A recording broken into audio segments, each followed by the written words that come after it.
근데 이런 하나님의 명령을 읽고 묵상하는 가운데 제 마음에 떠오르는 생각은 이것입니다. 그렇지, 이것이구나. 하나님의 생각은 우리의 생각과 다르다는 그 평범한 진리를 다시 한번 깨닫게 됩니다. 하나님의 생각은 우리의 생각과 다르다는 것입니다. 하나님의 계획은 우리의 계획과 전혀 다르다는 사실입니다. 오늘날 많은 그리스도인들이 그 부분에서 실수하고 넘어지는 것 같습니다. 자기의 생각을 하나님의 생각이라고 착각하고 자기의 생각을 하나님의 생각이라고 우기는 경우를 많이 봅니다. 자기가 좋아하는 일, 자기가 하고 싶은 일을 하나님의 생각이라고 착각합니다. 더 나쁜 것은 착각하는 것 정도가 아니라 그렇게 확신하고 주장하고 우기는 것입니다. 그 생각이 옳습니까? 그렇지 않습니다. 옳지 않습니다. 그저 자기 자신의 생각이요, 자기 자신의 욕심이요, 자기 자신의 바램일 뿐입니다. 오늘 본문은 무엇을 알려줍니까? 하나님의 생각은 우리의 생각과 다르다는 사실을 알려줍니다. 아니, 하나님의 방법은 우리가 생각하는 방법과 전혀 다르다는 사실을 확증해 줍니다. 어떤 사람이 성을 무너뜨리는 방법으로 그 주위를 하염없이 돌고 돌다가 어느 순간에 소리를 꽥 질러서 무너뜨리라고 하는 그런 방법을 생각해 내겠습니까? 꿈에라도 그런 생각을 하겠습니까? 그러나 그것이, 그 방법이, 그 말도 안 되는 방법이 성경이 증언하는, 성경이 알려주는 하나님의 방법이었다는 것입니다. 이사야서의 말씀이 떠오릅니다. 내 생각은 너희 생각과 다르며 내 길은 너희 길과 달라서 하늘이 땅보다 높음같이 내 길은 너희 길보다 높으며 내 생각은 너희 생각보다 높으니라 라는 그 말씀입니다. 요즘에 특별히 제 마음에 와 닿는 말씀 중에 하나입니다. 그렇습니다. 하나님의 생각은 우리의 생각과 다릅니다. 하나님의 뜻은 우리의 뜻보다 높습니다. 하나님의 어리석음조차도 사람의 어떤 지혜보다 더 지혜롭다는 말씀입니다. 그런 하나님 앞에서 내 생각과 내 경험과 내 계획을 주장하는 것은 참으로 어리석은 일입니다. 그 사실을 마음으로 인정하고 이제부터라도 하나님의 그 크신 놀라운 섭리 앞에 보잘것없는 아무것도 아닌 내 생각과 고집과 경험과 계획들을 내어놓을 수 있는 저와 여러분들 되시기를 바랍니다. 하나님의 그 이상한 명령에 그러면 여호수아와 이스라엘 백성들은 어떻게 했을까요? 그들은 동의했습니다. 그리고 순종했습니다. 요단을 건널 때와 똑같습니다. 이상한 명령이지만 그들은 무조건 받아들이고 무조건 순종했습니다. 여호수아는 하나님의 명령에 따라서 맨 앞에 무장한 군사들을 세웁니다. 그 뒤에 7명의 제사장들을 세워서 그들을 나팔을 불며 행진하게 합니다. 그리고 그 뒤에는 언약궤를 맨 제사장들을 세우고 그 뒤에 일반 백성들을 세웁니다. 그렇게 진영을 짭니다. 자, 무엇입니까? 하나님의 그 이상한 명령에 여호수아가 순종했다는 겁니다. 또 여호수아만 순종하면 안 되는 거 아닙니까? 여호수아가 똑같이 이상한 명령을 내렸는데 제사장들이 순종했고 군인들이 순종했고 이스라엘 백성들이 순종했다라는 이야기입니다. 무엇을 말씀합니까? 하나님의 뜻을 이루는 방법이 있는데, 하나님의 뜻이 이 땅에 이루어지는 방법이 있는데 그것은 인간의 순종이라는 사실을 가르쳐 줍니다.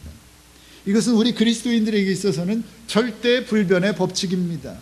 하나님의 뜻을 이기고 내 뜻대로 할 수 없습니다. 하나님의 뜻을 어기고 내 뜻대로 했을 때 결코 하나님의 뜻은 이루어지지 않습니다.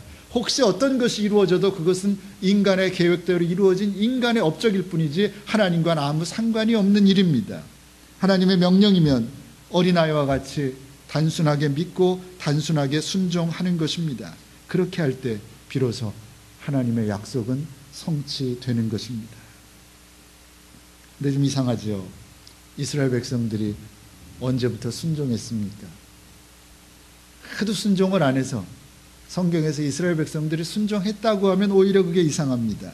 그들의 장기는 불순종입니다. 불평과 불만과 원망과 불순종, 그것이 그들의 장기입니다. 근데 오늘 본문에 보니까 여호수아서에서 보니까 과거에 생각했던 이스라엘 백성들과 많이 달라졌습니다. 굉장히 순종을 잘합니다. 순종하는 사람들이 되었습니까?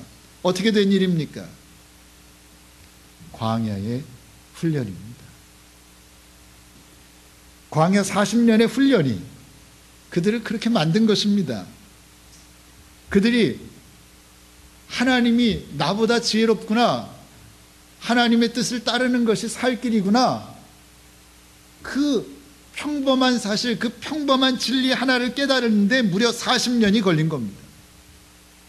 이스라엘 백성들이 광야 40년의 세월 동안 무엇하고 살았습니까? 성경을 읽어보면 대부분의 시간을 그들은 하나님을 원망하고 모세를 원망하고 불평하고 환경을 탓하고, 그런데 거의 모든 시간을 썼습니다. 불순종하며 살았습니다.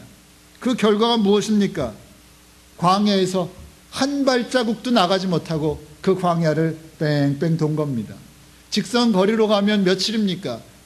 보름이면 갈 수 있는 거리입니다. 그러나 하나님은 그들을 거기서 40년 동안 방황하게 했습니다. 왜? 불순종했기 때문입니다. 그렇게 무려 40년 동안을 광야에서 꼼짝 못하는 체험을 하고 난 후에야 광야의 고통 가운데 40년 동안 뱅뱅 돌면서 똑똑하다는 사람이 무슨 말은 안 했겠습니까? 이렇게 해봅시다, 저렇게 해봅시다, 이렇게 해봅시다, 무슨 짓은 안 했겠습니까? 다 했을 것입니다. 그러나 한 발자국도 나갈 수 없었습니다. 40년입니다. 40년 지나고 나서야 깨닫습니다. 무엇을 깨닫습니까? 하나님이 나보다 지혜로우시구나. 하나님이 나보다 지혜로우시구나. 하나님의 뜻을 따라야 되겠구나. 아니면 죽는 것이구나. 그 사실을 깨닫는데 40년 걸린 겁니다. 그리고 나서야 비로소 하나님이 어떤 일을 시키면 입을 다물고 순종하게 된 것입니다. 다시 말하면 그들의 입이 다물어지기까지 무려 40년의 세월이 걸린 것입니다. 그렇다면 이스라엘 백성들에게만 그런 훈련이 필요합니까? 아닙니다. 오늘 우리들에게도 필요합니다. 그런 까닭에 좋으신 하나님께서는 사랑하는 자녀들인 우리들에게 끊임없이 순종의 훈련을 주시는 겁니다. 훈련을 시키시는 겁니다. 광야 40년의 훈련 같은 고통스럽지만 순종의 훈련을 우리에게 계속해서 주시는 것입니다. 무엇이 성숙한 신앙입니까? 무엇이 성숙한 신앙인의 모습입니까? 자신의 생각과 자신의 고집과 자신의 목소리를 죽이고 하나님의 뜻을 분별하여 묵묵히 순종하는 것, 그것이 성숙한 신앙입니다. 그리고 그렇게 살아가는 사람이 성숙한 신앙인인 것입니다. 우리네 인생길에도 여러 가지 모양으로 순종의 훈련은 주어지고 있습니다. 그 훈련들 잘 감당하심으로 성숙한 신앙의 자리로 나아갈 수 있는 저와 여러분들 되시기를 바랍니다. 하나만 더 생각해 봅니다. 자, 하나님께서 처음 엿새 동안은 하루에 한 번씩만 여리고성을 돌라고 하셨습니다. 엿새 동안은 그 명령에 따라 움직였던 이스라엘 백성들의 모습을 한번 상상해 봅니다. 자, 하나님의 명령에 따라서 순종하고 마음의 불평은 있고 또는 의심도 있었겠지만 순종하고 진영을 갖추고 행진했습니다. 모든 백성들이 침묵하며 행진했습니다. 머릿속에 많은 생각이 있었겠죠. 그러나 침묵하며 행진했습니다. 첫날 성을 한 바퀴 돌았습니다. 여리고성이 얼마나 되는데 저도 잘 모릅니다. 그도 사람이 이렇게 걸어서 돌기에는 쉽지 않은 굉장히 먼 거리였으면 분명합니다. 한 바퀴를 돌았습니다. 하나님이 하라고 하셨으니까 그냥 돌았습니다. 뭔가 있겠지. 둘째 날입니다. 또 돌았습니다. 아무 일도 없습니다. 두 번이나 그랬습니다. 그러면 인간인지라 여러 가지 생각이 들 것 같습니다. 셋째 날입니다. 또 나가줍니다. 또 나왔습니다. 그저 침묵하고 돌랩니다. 도는데 여러분이라면 어떻게 했겠습니까? 성경이 기록되지 않았습니다. 아마도 그들은 세 번째 날 정도부터는 아니, 마음 급한 사람은 둘째 날부터 했을 것이고요. 여리고성의 성벽을 유심히 살폈을 것 같습니다. 이쯤 되면 금이라도 가야죠. 그렇죠? 구멍이라도 나든가 뭔가 조짐이 있어야 될 거 아닙니까? 근데 아무리 관찰해도 아무런 변화가 없습니다. 무너질 어떤 조짐도 보이지 않습니다. 실망했을지도 모릅니다. 그러나 40년 훈련의 결과가 있습니다. 함부로 떠들지 않습니다. 함부로 뭐라고 하지 않습니다. 의심은 올라오지만 꾹꾹 누르며 또 돌았습니다. 셋째 날, 넷째 날, 다섯째 날, 여섯째 날 마찬가지입니다. 하루하루 지날수록 의심은 점점 커지겠지요. 하고 싶은 말이 목구멍까지 올라왔겠지요.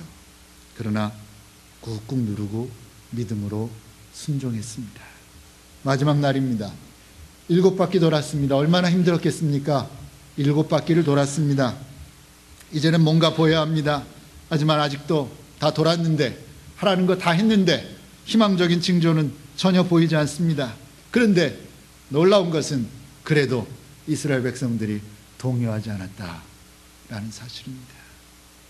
그 순간입니다. 제사장들이 길게 부는 나팔 소리가 들려옵니다. 바로 지금입니다. 백성들은 젖먹는 힘을 다해서, 있는 힘을 다해서 크게 소리를 질렀습니다. 뭐라고 소리 질렀는지 모릅니다. 믿음으로 외쳤습니다. 아니, 어떤 사람은 절규했을 것입니다. 눈물로 절규했을 것입니다. 하나님 살려주십시오. 우리가 죽겠습니다. 그랬더니 지난 7일 동안 꿈쩍도 안 하던, 금도 안 가던 여리고성이 눈앞에서 무너져 내립니다. 그것이 오늘 본문의 내용입니다. 성경의 증언입니다.